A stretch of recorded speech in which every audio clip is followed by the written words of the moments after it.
జనసేన యువనేత పోతిన వెంకట మహేష్ సోమవారం నాడు ఆ పార్టీకి పదవులకు రాజీనామా చేశారు. ఈ సమయంలో జనసేన అధినేత పవన్ కళ్యాణ్ పై తీవ్ర విమర్శలు గుప్పించారు. తెలుగుదేశం జనసేన బీజేపీ పొత్తులో భాగంగా తమ పార్టీకి తీరని అన్యాయం చేశారని మహేష్ సంచలన వ్యాఖ్యలు చేశారు.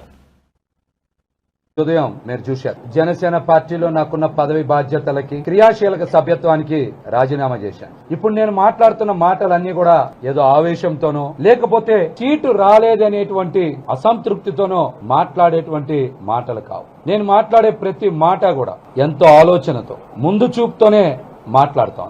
నాయకుడంటే ఒక నమ్మకం, ఒక భరోసా, భవిష్యత్తుని ఇచ్చేవాడిని నాయకుడు అంటారు. నటించేవాడు ఎప్పటికీ కూడా నాయకుడు కాలేడు. ముఖ్యంగా రాజకీయాల్లో నటించేటువంటి వ్యక్తి ఎప్పటికీ ఎవ్వరికి భరోసా ఇవ్వలేరు.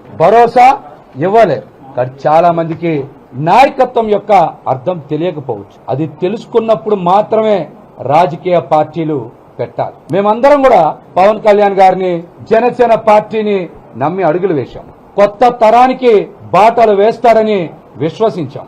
వారు ఏం మాట్లాడినా, ఎలా ప్రవర్తించినా రాజకీయాల్లో మార్పు తీసుకొస్తారని, కొత్త తరం నాయకత్వాన్ని ప్రోత్సహిస్తారని, తయారు చేస్తారని నమ్మాం. గుడ్డిగా అడుగులు వేశాం.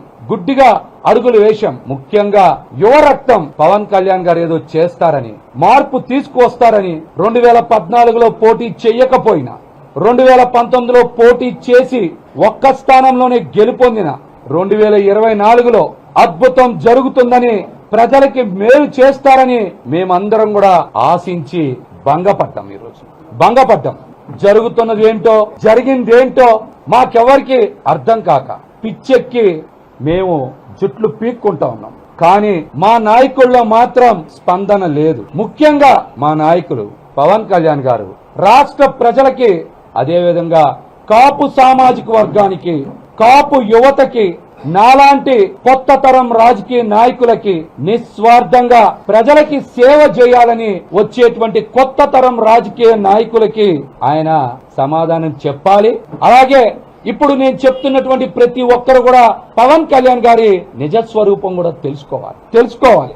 ఆయన ఆలోచనలు ఏ విధంగా ఉంటాయి అని ప్రతి ఒక్కరు కూడా అర్థం చేసుకోవాలి. రాజకీయాల్లోకి ఎవరైనా సేవ చేయాలని వస్తారు, పేరు ప్రతిష్టలు సంపాదించాలని వస్తారు, 10 కాలాల పాటు ప్రజల హృదయాల్లో ఉండాలనుకుంటారు. కానీ మా నాయకుడిని చూసిన తర్వాత మేడి పండు చూడ మేలిమై ఉండను, పొట్ట విప్పి చూడ పురుగులుండను అన్నాను. ఎవరైనా రాజకీయాల్లోకి వస్తే ప్రజల కోసం, భవిష్యత్తు కోసం మంచి చెయ్యాలని వస్తారు. కానీ మనం దేనికి వచ్చాం, ఎందుకు వచ్చాం, ఏం చెయ్యబోతా ఉన్నాం